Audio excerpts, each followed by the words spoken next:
ng reklamo ang mga nagsabwatan para pagnakawan ng biktima. Makaraang magsagawa ng investigasyon na rekomenda ng OTS ang pagsasagawa ng legal at administrative actions laban sa security screener na nahuli sa CCTV na nilunok umano ang ninakaw na o $300 mula sa bag ng papalalis na pasahero. Planong pagpapasiglapan ng turismo sa Pangasinan, tinalakay sa Tontongan, The Sea Pangasinan Governor's Listening Tour. Mula Tayug, si Mildred Coquia sa balita. Radyo Pilipinas Report. Naganap sa Kapitolyo ng lalawigan ng Pangasinan ang Tontongan, The Sea Pangasinan Governor's Listening Tour. Ito ay plataporma kung saan regular na nag-uusap at nagpapalitan ng opinyon ang mga may kaugnayan sa turismo sa probinsya. Nakipag-usap si Governor Ramon Gico III sa Pangasinan Police Provincial Office, Pangasinan Tourism Officers Association, Department of Tourism at local tourism establishments. Napag-usapan ang planong mas pagpapasiglapan ng turismo sa Western Pangasinan kung saan makikita ang mga pamosong tourist destinations. Tinalakay ang pagtatayo ng airport sa Bulinaw at Alaminos City na siyang lalong magpapayabong sa tourism industry. Kaugnay nito, ibinabatid ni Pangasinan Tourism Officers Association President Gwendolyn Bustamante na kabi-kabilang paghahanda na ang ginagawa ngayon ng sektor ng turismo. Aniya pinag-uusapan ng tourism officer sa lalawigan ng pagkakaroon ng circuit tour package, lalo at iba't iba ang ino-offer nila para sa mga turista. Samantala, naging bahagi rin ng talakayan sa tuntungan ng mga insentibo at assistance na maaaring maibigay sa tourism stakeholders. Manipad Tayug, Pangasinan, Marimildred Estrada Coquia, Radyo Pilipinas. At yan ang mga balita sa oras na ito. Manatili nakatutok sa Radyo Pilipinas para sa news update. Ito si Albert Sebastian para sa Radyo Pilipinas.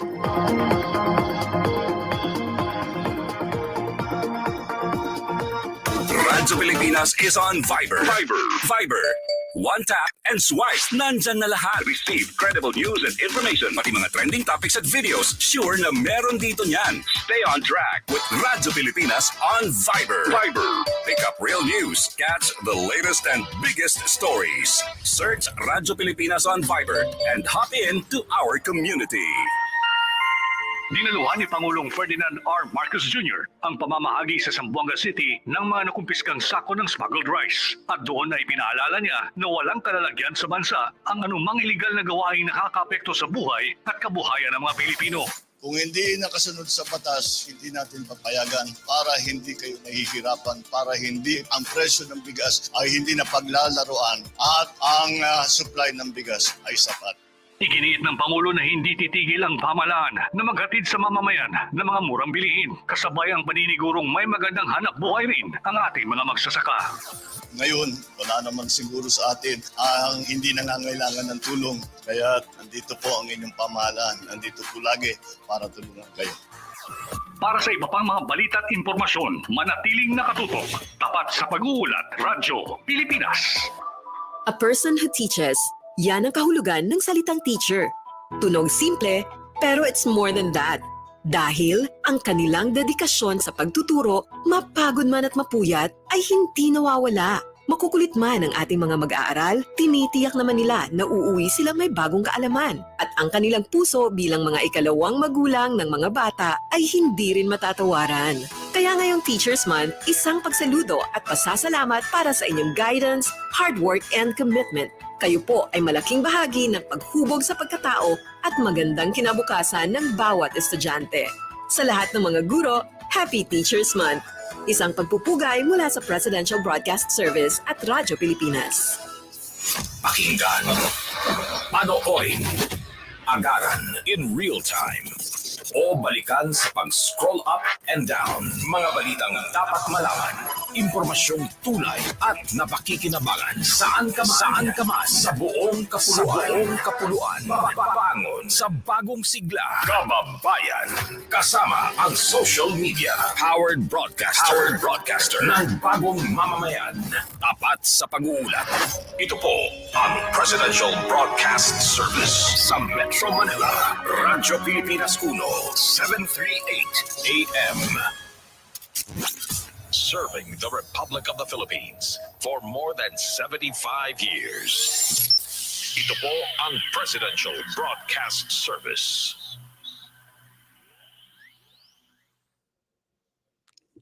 Oras po sa buong Pilipinas, 4 na minuto makalipas ang 3:00 ng hapon. Ang mga pahayag, komento, pananaw o opinyon ng anchor at mga panauhin mula sa programang ito ay hindi opisyal o personal na pahayag, pananaw o opinyon ng himpilang ito ng Philippine Broadcasting Service, Bureau of Broadcast Services, PBS-BBS. Hindi ito kumakatawan sa mga polisiya, regulasyon ng ahensya at sa mga kawani ng PBS-BBS.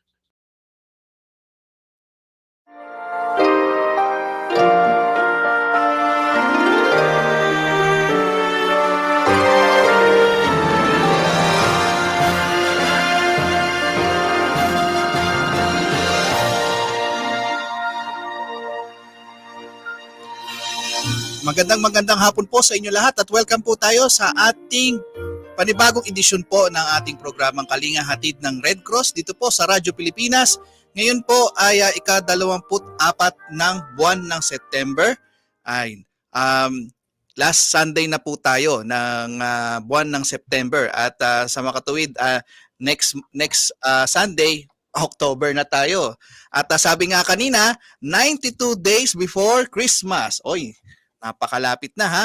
At kamusta po kayo lahat? Tinayayahan po namin kayong subaybayan, pakinggan ang ating programa hanggang 4:00 po tayo ng hapon.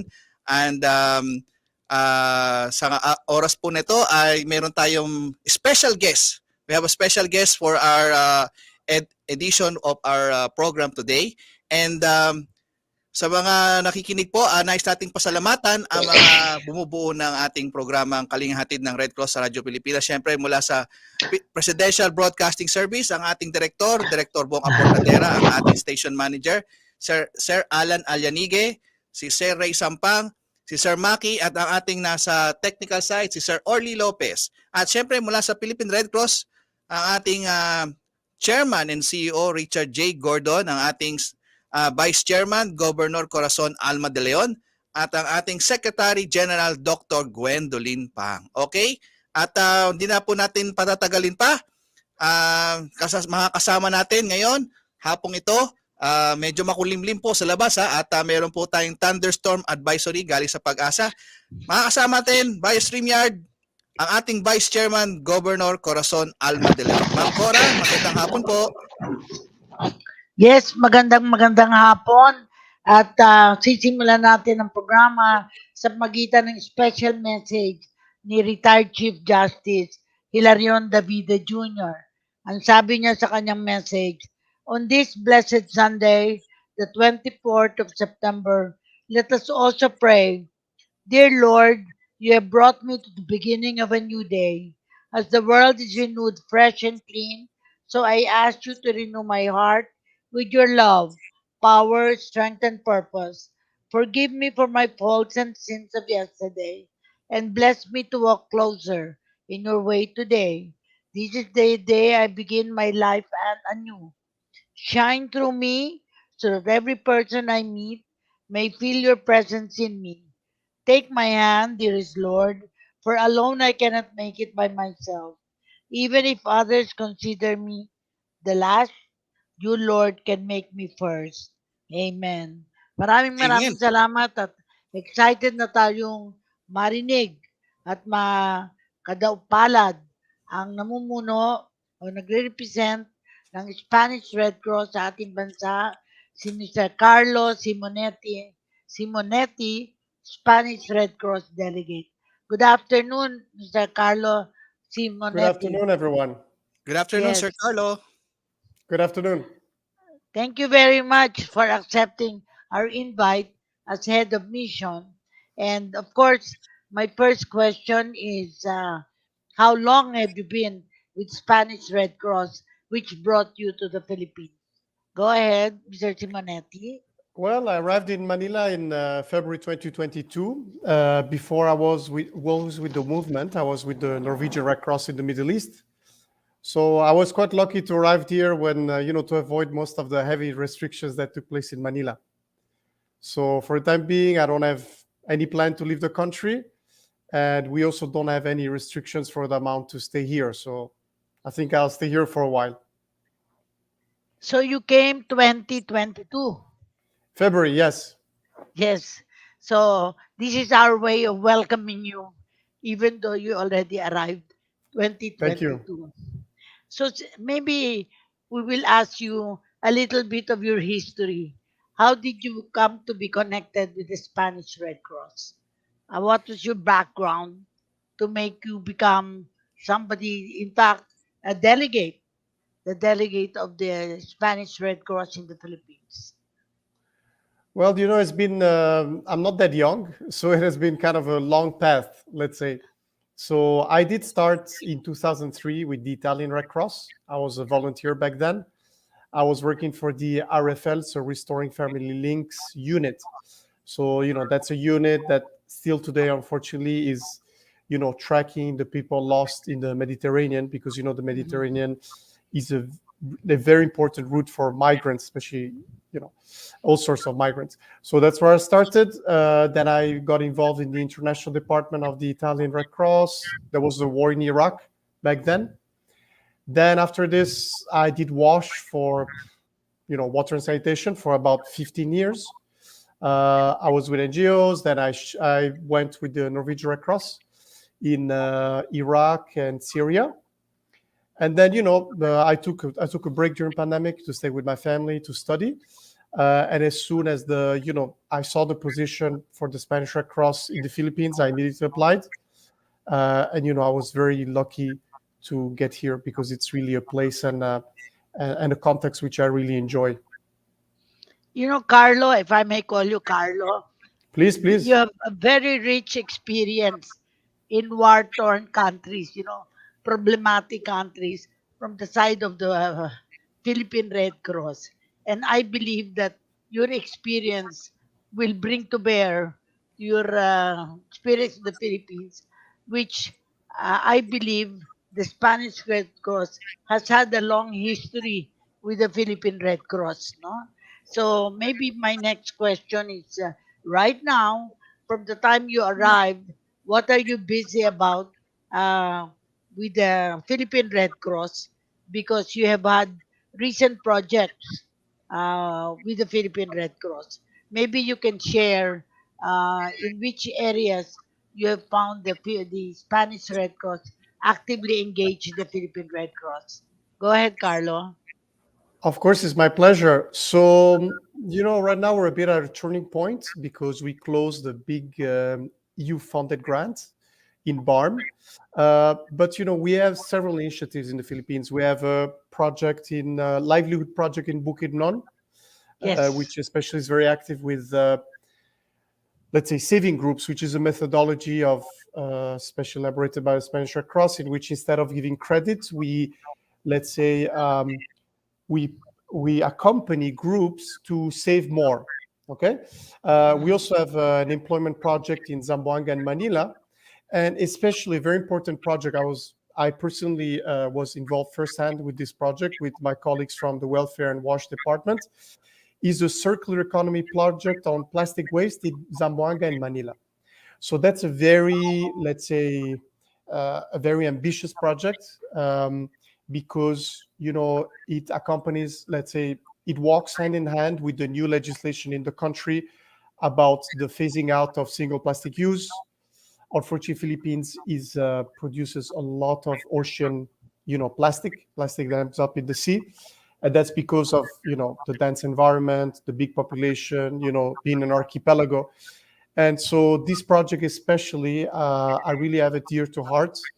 And I really think that it really, let's say, paves the way for the Philippine Red Cross as well, but also for the Spanish to do similar initiatives in the future.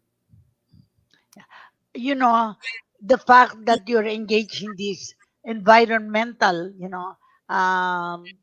activity of doing away with plastic, we still have a long way to go in terms of making sure that countrywide no plastic is utilized.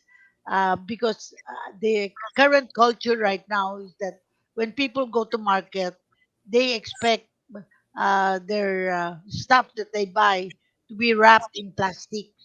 And I think many of our, when you see around, people are still engaged. We still have a long way to go. I guess that's the short way I can say it. We still have a short way to go in terms of eliminating plastic in our stores, in our environment. And I think what you're doing, Carlo, is something really mind changing for a number of the Filipinos. No? And therefore, where do we see this problem? We see this in also attitude of the Filipinos because it's so much easier to use plastic than dispose of the plastic. So I believe that this is a real challenge for you, what you have done, and I honor you as head of mission of the Spanish Red Cross because I believe this is where we are shortchanged. In other words, many more things need to be done. Particularly, I noticed whether you've had a lot of experience in disaster-stricken areas in Europe, no? And I guess when you come to the Philippines with 7,100 islands and we have disasters, how do you see now? Have you been to some disaster affected areas in the country, the Philippines, Well, Carlo? I did. I was in Southern later, just very briefly, but I mean, I didn't really visit a lot of struck, areas because the Spanish Red Cross, in fact, does a lot of development work. Of course, we support, such as we did with Odette. We had a very big project funded by the Spanish government. But a lot of our projects are actually to build resilience, like the one in Zamboanga, the one in Manila, the one in also Bukidnon. Also because the Spanish Red Cross is specialized in livelihoods, because we host the livelihood center of the International Federation of the Red Cross. So as such, I think we mostly accompany, let's say, populations instead of doing a direct, I mean, in addition to do a direct response. So just to answer briefly to your question, I did visit, but most of our work is really centered around development for the time being. Yes.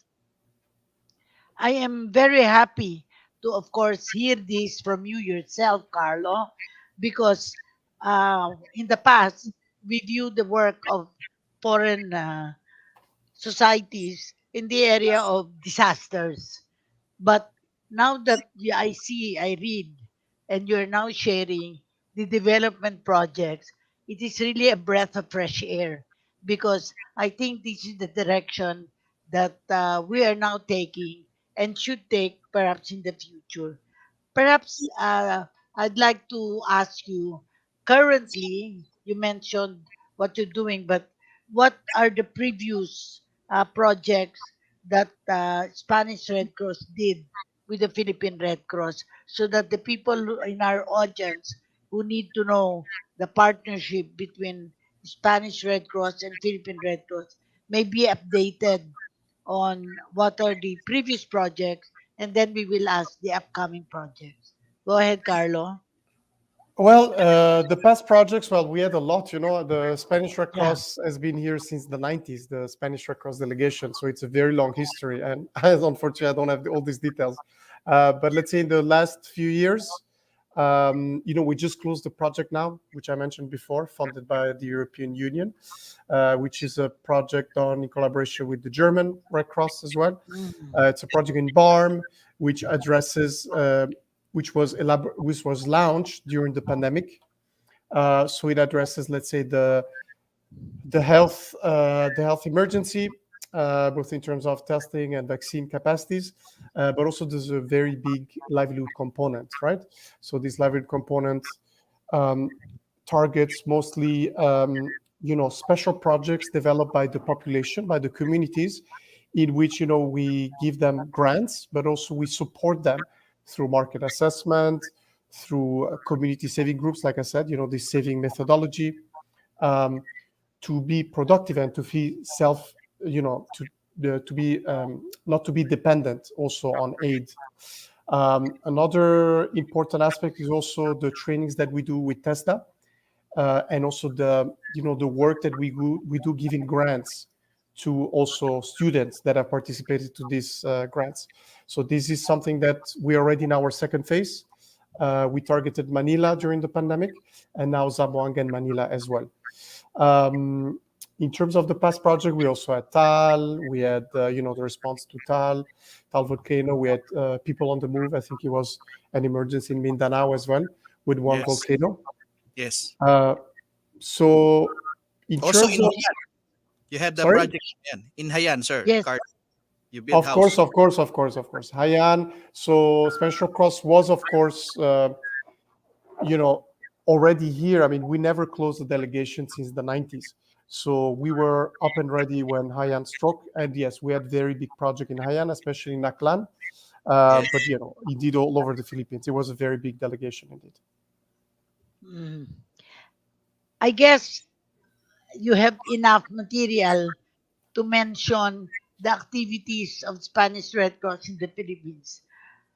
But I will segue a little bit, talk about who is Carlos Simonetti in terms of when did you start to become a Red Crosser and what made you become affiliated with Spanish Red Cross? Because I like history, and I feel it will put you in context why you are here in the Philippines, having experienced a lot of countries already in Europe. But who is Carlos Simonetti? Um, where did you go to school and how did you become really an active Red Crosser? Go ahead, Carlo. I want the Filipinos to know more about you, your background, and of course, as head of mission, you already shared what you're doing. But who is Carlo Simonetti? Go ahead. Because people think you're a movie actor. The way you Really? the way you look like you're from Hollywood. Go ahead, Carlo. Well, I'm not Spanish, first of all. Yes. Carlo might be a bit misleading. It's not Carlos, it's Carlo. I'm from Italy. I'm from Rome. So nothing. That's where I studied. When I was a child, I lived a long time in Africa because my dad used to work there. So I was in Work. Congo. I was in Senegal. Then in Italy, I studied environmental science, and that's reflected also through this plastic project. It's really a passion that never left me. The environment, the environmental protection. So through the years, just like I told you, I got involved in WASH because it was really aligned with my interest. As a let's say as a as an environmental scientist. I started with the Red Cross, just like I told you, in 2003. I just finished school and I was working in a bar. And I had a friend that told me, look, they're looking for volunteers in the Red Cross. It's very nice. There's a lot of young people. So I thought, why not? Let me just go. So I went there and I started in the Restoring Family Needs department. And at the time, I remember I was the only one that spoke a language which was not Italian. So all of them just spoke Italian. But we received a lot of emails. Yes, a lot of letters because at the time the emails were not that much, and no one really understood what it meant in either English or Spanish or French, other international languages. So I was acting then. I spent a lot of times with the Italian police, with Italian rescues in the Mediterranean. Then after this, finally I got a real job after, let's say, 1 year and a half. After really praying and really wanting to be inside the Red Cross because I was just a simple volunteer. So I got inside the international department and I was involved in the Iraq war at the time, as we all remember. I also went for a brief mission in Baghdad, the medical city hospital. And I was doing at the time a lot of procurement. And then, after this, I got a scholarship with the UN, FAO, and I just left. Then I came back after a very long time in 2000. Well, at the beginning, 2017, with the Norwegian Red Cross, and that's when I got back. And for the time being, I don't have. I was in Syria, I was in Iraq as a WASH delegate, and I don't really have intention of leaving. I'm very happy where I am now. Inside Well, the Red Cross family. this is why I wanted to introduce your background because you are where you are now because of your wealth of experience. And of course, being Italian, you probably have traveled all over Europe, and there are also different languages. And now that you're in the Spanish Red Cross, you're expected, of course, to know Spanish. And Yeah, of course, of Philippines course. was 400 years under Yeah, Spain, but people don't speak Spanish anymore. Only the some of old them, people do. But some of them. I believe we should learn from our delegate, uh, who speak well, of course, Italian and Spanish. I believe our volunteers should know the language also wherever they may be assigned, and it is a happy occasion for us to interview you because we need to inform our chapters that there is a Carlo Simonetti who is head of mission of the Spanish Red Cross, and yet he is Italian and had been actively engaged in Iraq.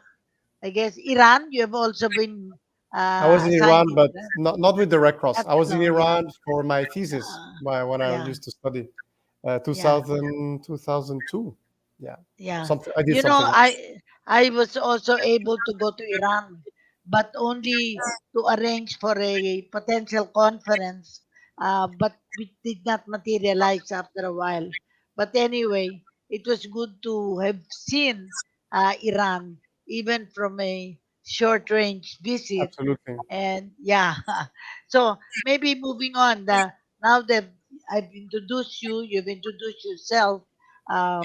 In from For our radio listeners, right now, how many chapters the Spanish Red Cross helps giving assistance right now in the Philippines? Where are you engaged?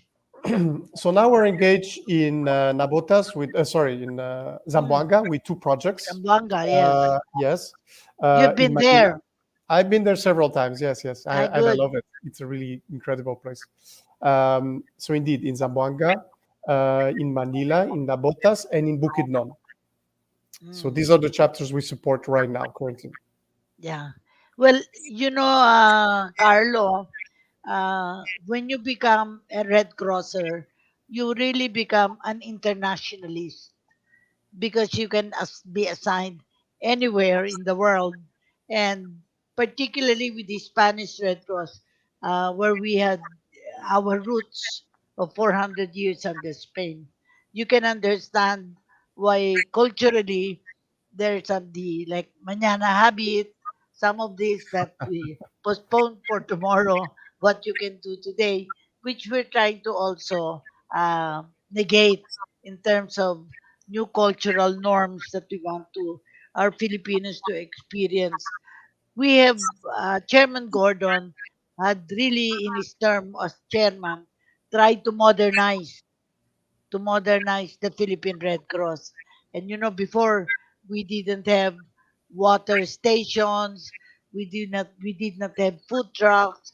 All of these are recent developments because we want to give service direct to the people in the short space of time. That is why our mantra is always first, always ready, always there. So my next question is, how many um, chapters have you visited in the country, and which of these places you have a liking to? Because I know Zamboanga is Spanish speaking also, Zamboanga. So you will probably feel at home in Zamboanga or felt at home in Zamboanga. What areas have you visited, or which chapters? And you tell us your experience there. Well, I visited the chapters that we support. So it's Yes. indeed in Metro Manila, in Zamboanga, and also in Bukidnon. I like all of them. I feel at home all over the Philippines, to be frank. The Filipinos are really incredibly hospitable and kind-hearted persons. I'm very lucky to be here. But it is true that perhaps in Mindanao, especially in Bukidnon and also in Zamboanga, and also Zamboanga. especially with the chapter administrators, they are really. I mean, maybe I worked more closely with them, and I really came to appreciate their work. Uh, uh, They are very simple, they're very easy to talk to, and they are very competent as well.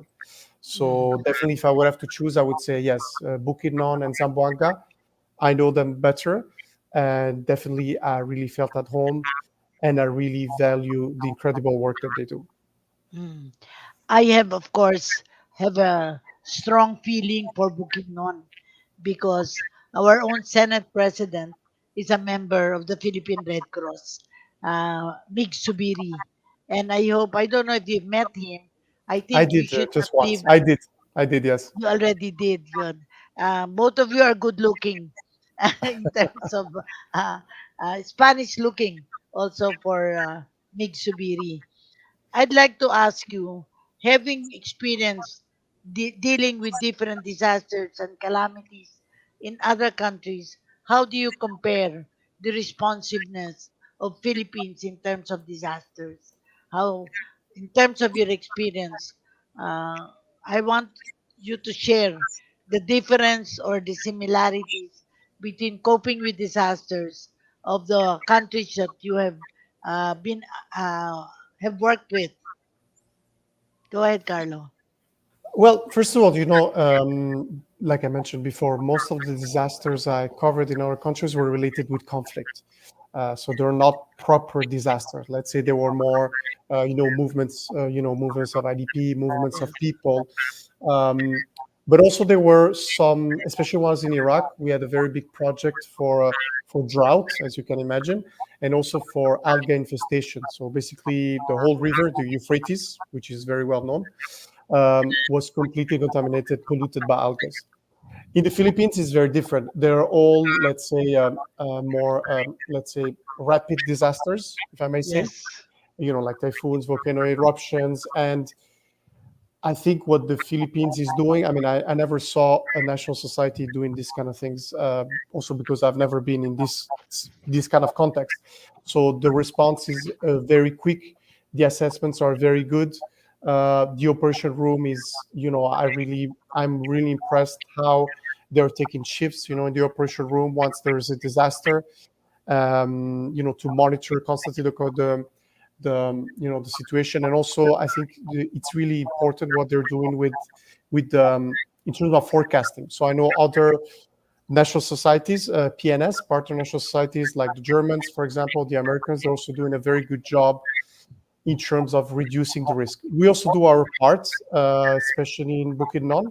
We have a component of DRR in which we, let's say, mitigate the risk of communities.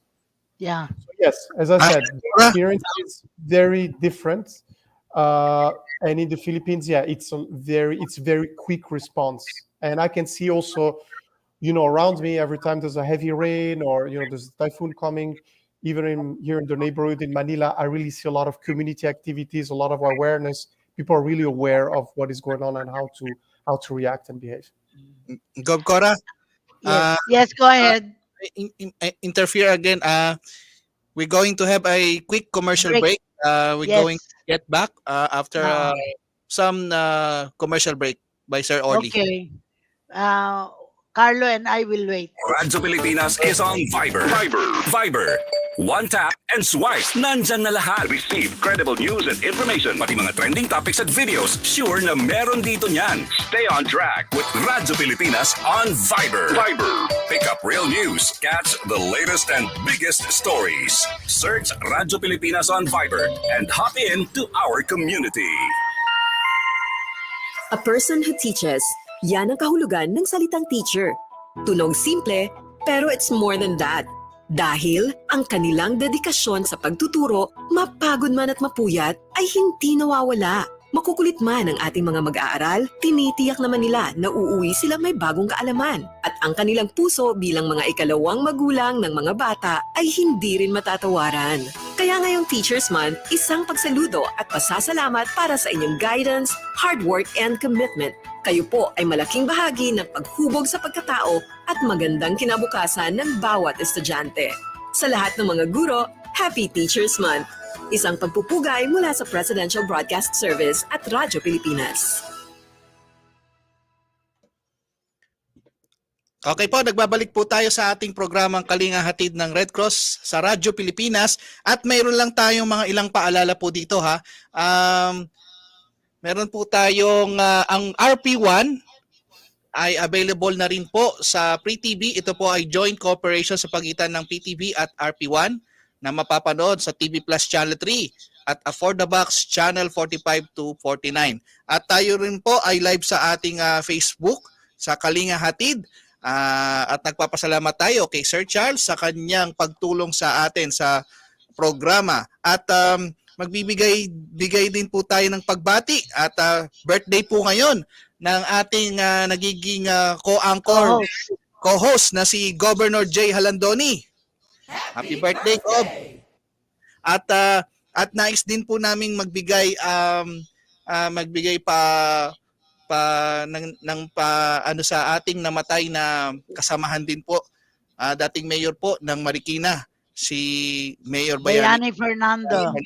Opo, na dati rin pong MMDA chairman.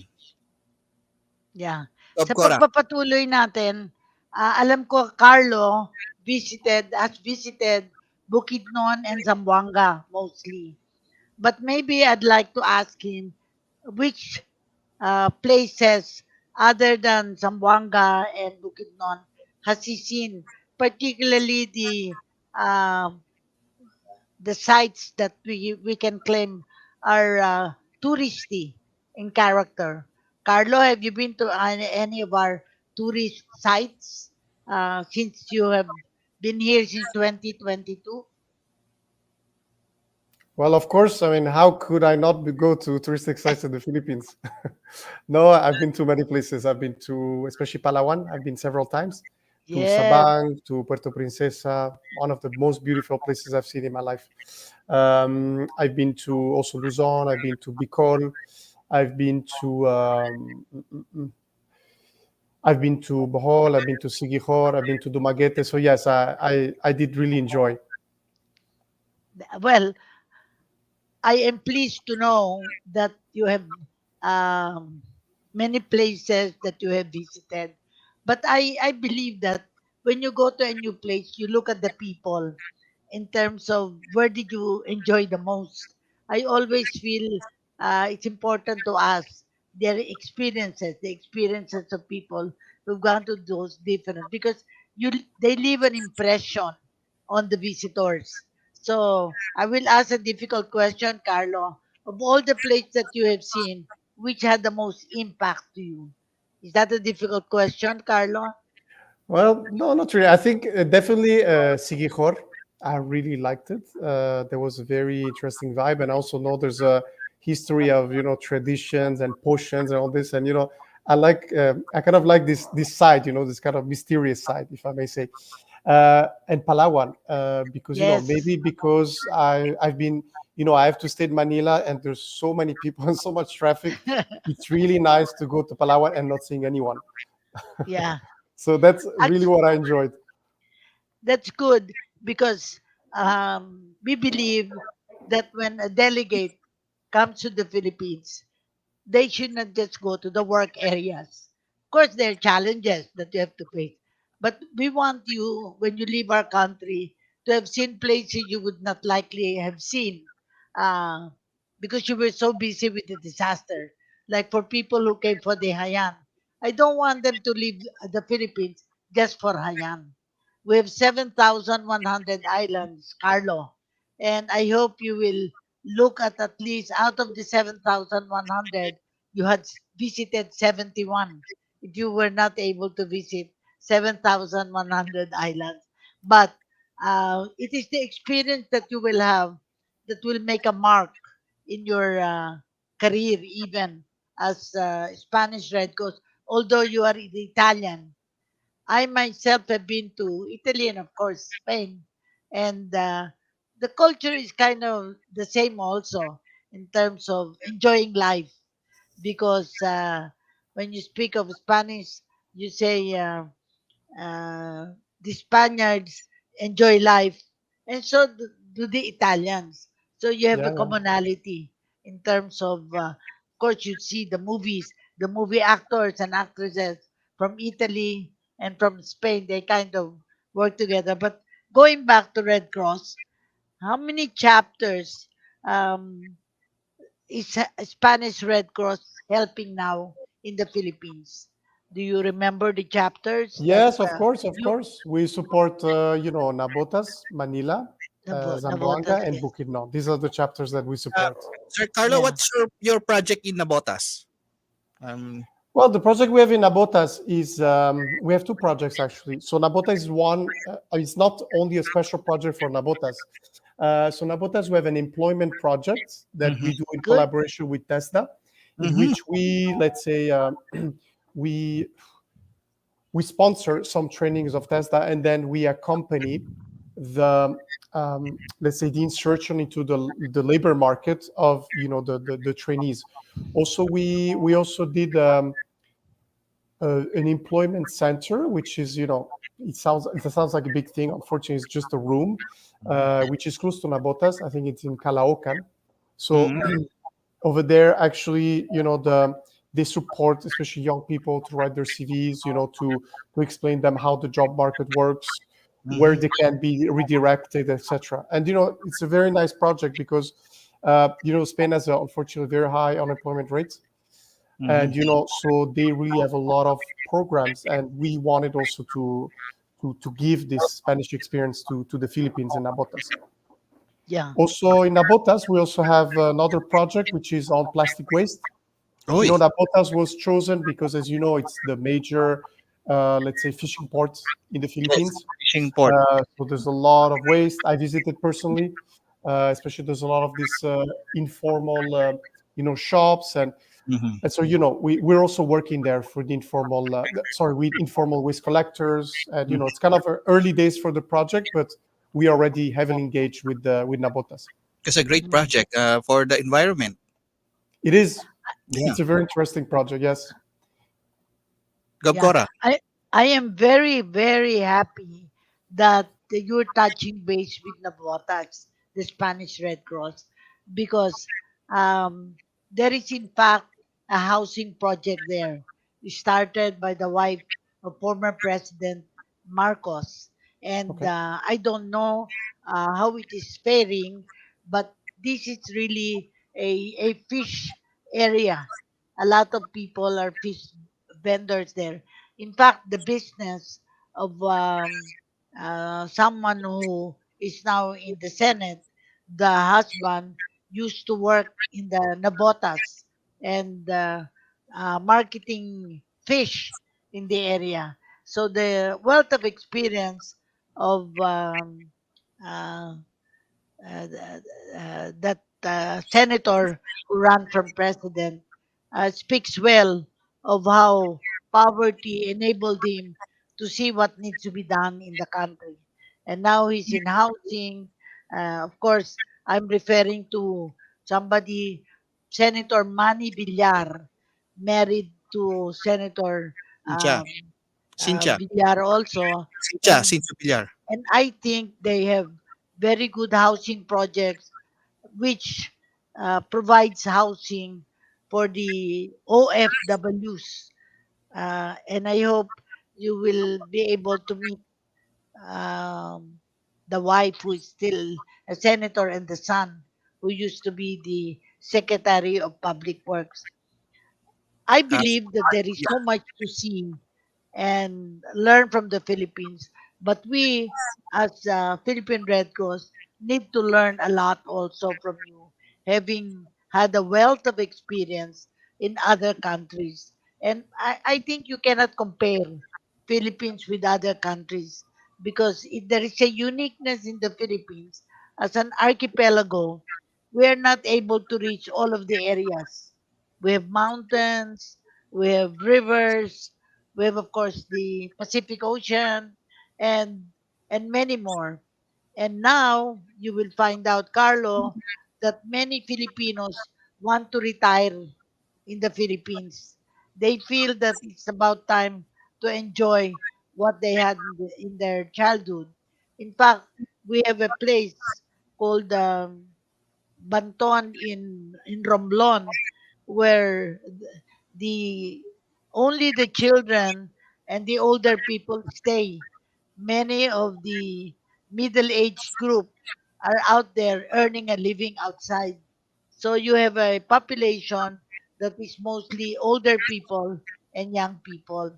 But as you travel in the Philippines, you will really see a gap between the rich and poor. And the Red Cross as has a mandate to reach the most vulnerable. It augurs well for us to know where are the poor people so that we can help them move in their level of living. And I'm speaking already very long, but I'm sure you've seen the poverty in Metro Manila. You don't even like too many people in the Metro Manila. You have to go to Palawan. But Palawan is a beautiful, beautiful place. And I'm happy it has found itself development areas, which, of course, not affordable to Filipinos because they're expensive areas. But I hope someday you will see me before you go see most of them. The next question I have is personal. Do you have a family already in the Philippines or are they elsewhere? Well, I have a son, indeed. He's in Turkey. His mother is Turkish. Yes. So yes, he's only 1 year and a half. So unfortunately, it's a bit sad because I don't have. I mean, I went there many times, but he's not here with me. So indeed, I was lucky because the Spanish government has one of the most advanced laws in terms of paternity leave. So in my specific case, I benefited from, let's say, 5.5 months of paternity leave. Of course, during this leave, after all, I was also carried off by work because there was a lot of things that I needed to do remotely. But at least I was happy to be close to my son, also to help his mother. So yes, I miss him greatly, and yeah, I really hope I should be back now in October. I will go and Yeah. visit him again. Well, the Philippine Red Cross had a delegation when we had a conference in Turkey, and I myself enjoyed the visit Turkey. And now I enjoy Turkish films on TV because they Yeah, they're now very have popular. yeah, very popular movies. So moving on, I have on only 5 minutes. I would like you to comment about the volunteers of Philippine Red Cross because I believe that Red Cross survives because of volunteers. And volunteerism is a key aspect of our work. And therefore, I'd like to ask you how you see the volunteers of Philippine Red Cross. And finally, best words that you can describe the Philippine Red Cross. It's a tall order, but I want to draw your thinking from your heart and mind, what you think of the Philippine Red Cross, and of course, what you think of our volunteers. Thank you, Carlo. Well, Corazon, just like I mentioned before, I started as a volunteer, and it's still, even though 20 years have passed, it's still very fresh in my mind. And I still remember how I used to look up to, more senior staff that, had a lot of experience. And here I am. Now I am one of those persons. So I am very close to volunteers. Every time I see them, it really reminds me of my youth. Um, and especially in the Philippines, it is quite impressive because, especially through the efforts of the chairman, the RC 143 volunteers have really increased. So if the figures are indeed correct, and if I remember well, I think there's as many, I might say something wrong, but I think I read it somewhere that there's many volunteers in the Philippines Red Cross than there is with the American Red Cross, which is a country that is, as a population 3 times bigger. So for the volunteers, they are really the backbone of the Red Cross, and they are the first interlocutors with the communities, either when there's a disaster, but also in terms of just routine work. I remember very clearly there was something that really struck me is that there's community engagement and accountability. I don't know if you're acquainted with the term, but it basically means the feedback mechanism that we have on all our projects. So the International Federation of the Red Cross has carried out, a study all over Asia. And, they showed, for example, what was the perception of the PRC in the Philippines. And the perception was very high. And I am quite convinced that this is because of the volunteers. Because after all, especially remote communities or at times of disaster, they're really the first ones that, the communities see.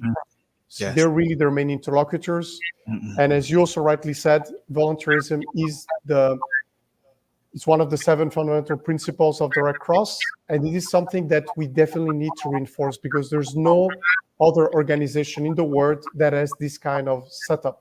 So it's a really big strength. In terms of the best words for PRC, well, look, if I can say it in 3 words, Yes. I would definitely say forward-looking, hardworking, and very determined. Thank you. Wow. I like the last word, very determined. And Very much because so, of yes. that determination, I really am happy to hear the comments of many of the um, head of missions of the different Red Cross all over the country because in the past we hear of what Philippine Red Cross is doing, but we must understand that we can do many of these things because of help of the head of missions of the various societies that operate in the Philippines. I can only say that this radio program is meant to be able to articulate what Yes. other societies are doing in the Philippines Mhm. so that I hope that every month we will be able to get a head of mission or volunteers from Featured foreign nationally. countries Ah. to guest. And it's all up to Edison Enriquez, my uh, talk person, handyman, to be able to invite as many of our head of missions in the Philippine Red Cross. I stand proud that as vice chairman of the Red Cross, we're able to host this meeting despite the pandemic, uh, and we're back on track and looking forward to having you again, Carlos Simonetti. Before you leave the country, you have to say goodbye through our program. Mhm. So make Absolutely, my sure, pleasure. yeah, make sure we'll also invite the other mission heads in other societies. Yes. This is all for now. Edison, Yeah, go we ahead we and will get the final message from Mr. Carlos Simonetti and would like to yes. thank you. Uh, give thanks to Sir Carlo for having us here in the program. Sir Carlo, your final message. Well, first of all, I'm very impressed when they call me Sir Carlo. I feel like a knight of the round table. But anyways, well, my final message is thank you so much, Corazon. Thank you so much, Edison. It's been really interesting. It feels like a very close chat that we had. Nothing. I'm definitely open to come back on your program to talk about anything that you wish, including the Filipino food and sightseeing. I'm happy for anything. Thank you so much. Thank you, and keep up the good work. Well, our final words is, of course, Red Cross is always first, always ready, always there. And I want you to feel that while you're in the Philippines, we will also always be there for you. So feel free to let us know what else we can do to improve your stay in the Philippines. And of course, my wish is that you enjoy the rest of your stay in your mission and likely that you will not have any problem that will deter you from feeling that Philippines, you won't want to come back. I want you to feel come back, come back. You will Yeah. come back to the Philippines, even though you might not be anymore with Spanish Red Cross. Feel free to visit us because we have 7,100 islands that you can see anytime you wish to travel to the Philippines. Welcome, of course, for your stay here. And before you say goodbye, we will expect you to revisit our program so that you can share your experiences in depth. Thank you very much, Carlo, for the opportunity to interview you this afternoon. Thank you. Thank you so Siguro, much. Have a great Sunday. Thank you. Bye-bye. sa Sunday, if you are available na, Sunday, this Thursday, we have a board meeting. You can Yes, finally, I'll be there face to face. yes, you can meet Sir Carlo at the Red Cross headquarters. Sure, why not? We'll talk next week. Bye-bye, everyone. Bye-bye. Thank you. Thank you so Bye-bye. much. Bye-bye. At yan na po ang ating pagtatapos ng ating programang Kalinga Hatid ng Red Cross sa Radyo Pilipinas. Ngayong araw po ng September 24, Sunday po. At inaanyayahan po namin kayo muli sa susunod na linggo